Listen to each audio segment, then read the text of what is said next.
Hermanos, que el Señor les bendiga en esta ocasión. Ya el día domingo empezamos a ver el capítulo 5 de Apocalipsis, especialmente en lo que se refiere a el libro y el cordero. Así que continuaremos en esta ocasión, comenzando desde el versículo número 2, y veremos qué es lo que nos quiere decir el apóstol Juan en estos versículos siguientes. Juan sigue teniendo esta visión. El versículo 2 nos muestra cómo él ve un ángel. Y vi un ángel fuerte que pregonaba a gran voz: ¿quién es digno de abrir el libro y desatar sus sellos? Esa es la pregunta, la condicionante que hace este ángel. Algunos comentan, hermanos, que este ángel pudo haber sido Gabriel, ya que su nombre significa fortaleza de Dios. Entonces, algunos grandes estudiosos comentan que Gabriel puede ser este ángel que está haciendo esta pregunta: ¿quién es digno de abrir el libro y desatar sus sellos? Ya vimos nosotros que es un libro escrito, dice, por dentro, por fuera. Es un libro que contiene 7 sellos que no han sido abiertos aún porque no se ha encontrado a la persona indicada para poder abrirlo, a la persona digna. Este es un reto, hermanos, que lanza este ángel y que ninguna persona puede contestar porque ninguna es digna de poder abrir el libro. Ningún hombre, hermanos, como ya lo vimos el día domingo, del linaje humano, desde Adán hasta nuestro tiempo, contando aquellos grandes hombres del Antiguo Testamento, como lo fue Moisés, Abraham, como lo fue Isaac, como lo fue Jacob, como lo fue David, o alguno de los profetas que se nos venga a la mente. Ningún hombre en realidad era lo suficientemente bueno, digno, para poder abrir este libro.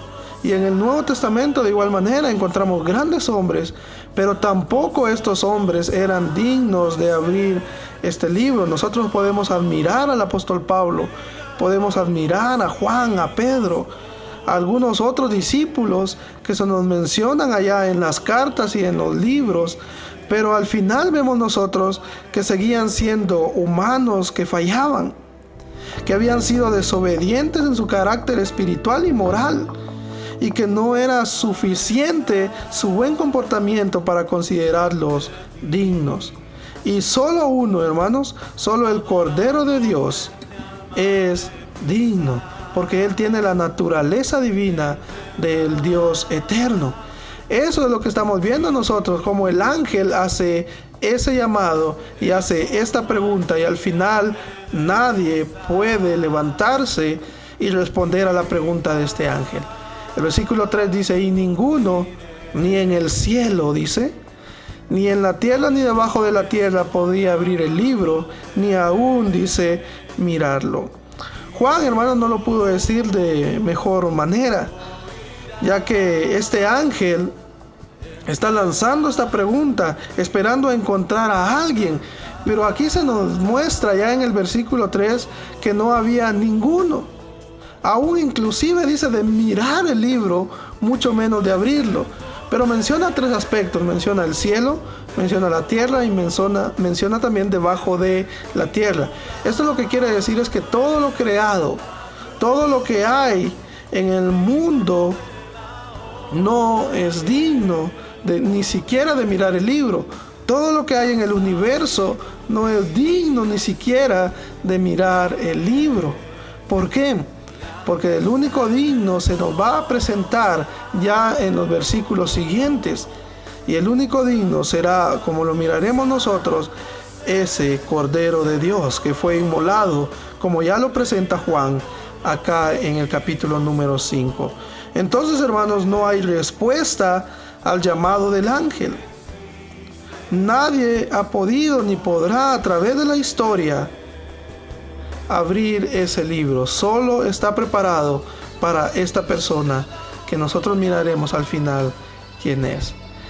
Versículo 4 dice: y yo lloraba mucho. Este es el apóstol Juan el que está diciendo, porque no se había hallado a ninguno digno de abrir el libro, ni de leerlo, dice, ni de mirarlo. Aquí, hermanos, el lloro, el llanto de Juan es debido a que ha llegado la consumación de la historia. de que la historia está llegando a su fin de este mundo y que al final, a través de toda la historia, no ha habido nadie digno. Juan está viendo los últimos momentos, los últimos detalles, los últimos tiempos, y cuando está llegando a esa culminación, Juan hace una retroperspectiva y ve desde el principio, desde Adán, y ve hasta donde él está, y no ve a nadie digno de poder llegar y abrir ese libro. Por eso era el lloro de Juan, porque la humanidad se ha desviado, porque la humanidad no es merecedora, porque todos hemos pecado y somos indignos de que el Dios eterno, de que ese Dios 3 veces santo se fije en nosotros. Como decía el salmista, que es el hombre para que de él te acuerdes y el Hijo del Hombre para que lo visites. En realidad, la bajeza del hombre delante de Dios, delante de la magnificencia que está viendo Juan en la visión que ya comenzó en el capítulo 4 y sigue en el capítulo 5, esa gloria que tiene ese Dios eterno en comparación al ser humano nos hace ver a nosotros insignificantes y nos hace entender que si nosotros estamos sirviendo y estamos de pie delante de Dios es por su pura misericordia, porque nosotros somos indignos, porque nosotros no somos merecedores. Y por más que el mundo, con el humanismo que hoy en día se maneja y que diga que el hombre es bueno, nosotros entendemos, hermanos, que nadie puede ocupar el lugar del unigénito de Dios.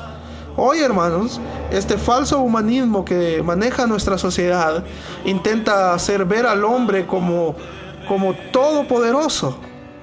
Intenta hacer ver al hombre como el centro del universo, y en realidad no. El hombre, claro que es una creación especial de Dios, pero no deja de ser creación. Somos hijos de Dios, pero nosotros no somos Dios. Eso es lo que debemos de entender, y aquí en el versículo 4 Juan está entendiendo eso. Juan llora porque no hay ninguno digno de poder abrir ese libro y de poder llegar delante de la presencia de Dios. Vean lo que dice ya el versículo número 5.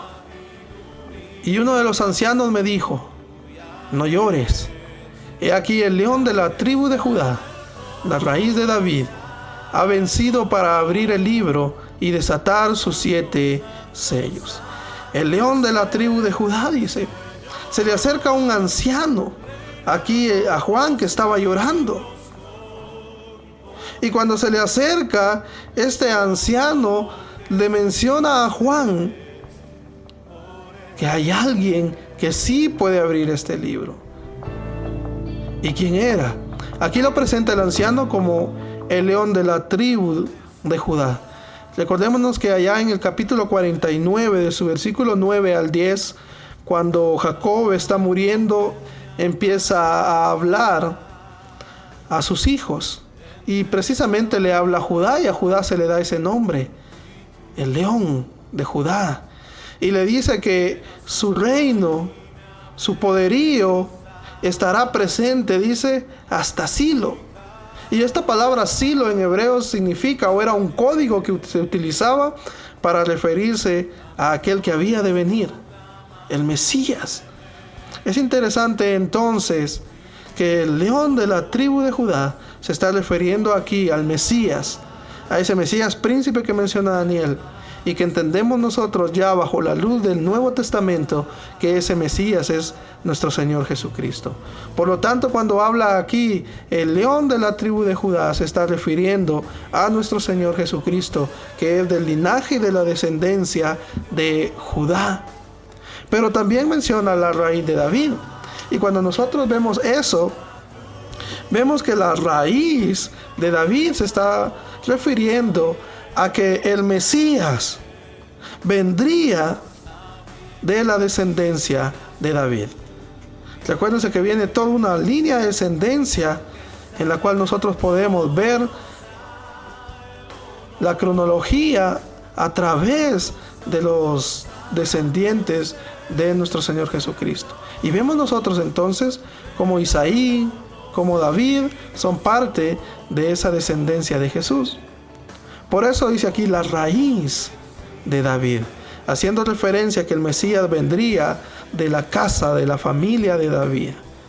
Y eso nosotros lo vemos muy claramente también desarrollado nosotros allá en el libro de Isaías 11:10, en Apocalipsis 22:16. Ahí se nos muestra cómo el Mesías tendría que ser de la casa de David.